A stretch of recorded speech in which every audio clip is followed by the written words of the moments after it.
નમસ્કાર દર્શક મિત્રો, તહેલકા ન્યૂઝમાં આપ સૌનું હાર્દિક સ્વાગત છે। સમાચાર છે કે ભરૂચ જિલ્લા ભાજપ કાર્યાલયમાં સોમવારે સવારના સમયે અચાનક આગ ભભૂકી ઉઠતા દોડધામ મચી।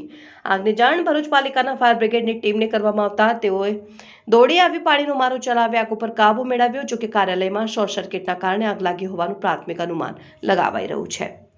ભરૂચ જિલ્લા ગરમીને કારણે આગની ઘટનાઓ બની રહી છે અને આજે સવારના 10 વાગ્યાના અરસામાં કસક વડીલોના ઘર નજીક આવેલા ભારતીય જનતા પાર્ટીના જિલ્લા કાર્યાલયમાં અચાનક ધુમાડા સાથે આગ ભભૂકી ઉઠતા દોડધામ મચી।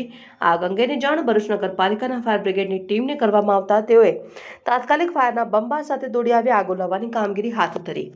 જો કે કાર્યાલય બંધ હોય અંદર ધુમાડા વધી જવાને કારણે લાશ્કરોએ આગ ઓલવવા માટે ભારે જહેમત ઉઠાવવી પડી હતી। જો કે ફાયરના માણસોએ પાણીનો મારો ચલાવી આગ ઉપર કાબુ મેળવ્યો હતો। આગમાં કાર્યાલયમાં રહેલું અમુક સાહિત્ય બળી ગયું હતું।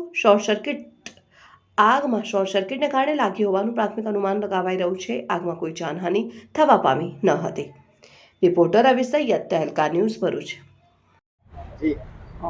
મારું નામ શૈલેષ સાસિયા છે। ભરૂચ નગરપાલિકાના ફાયર ડિપાર્ટમેન્ટમાં ફાયરમેન કમ ડ્રાઈવર તરીકે ફરજ બજાવું છું। આજરોજ 10:15ની આસપાસ કસક રોડ પર આવેલ વડીલોના ઘર પર ભાજપ કાર્યાલયમાં શોર્ટ સર્કિટના કારણે આગ લાગી હતી।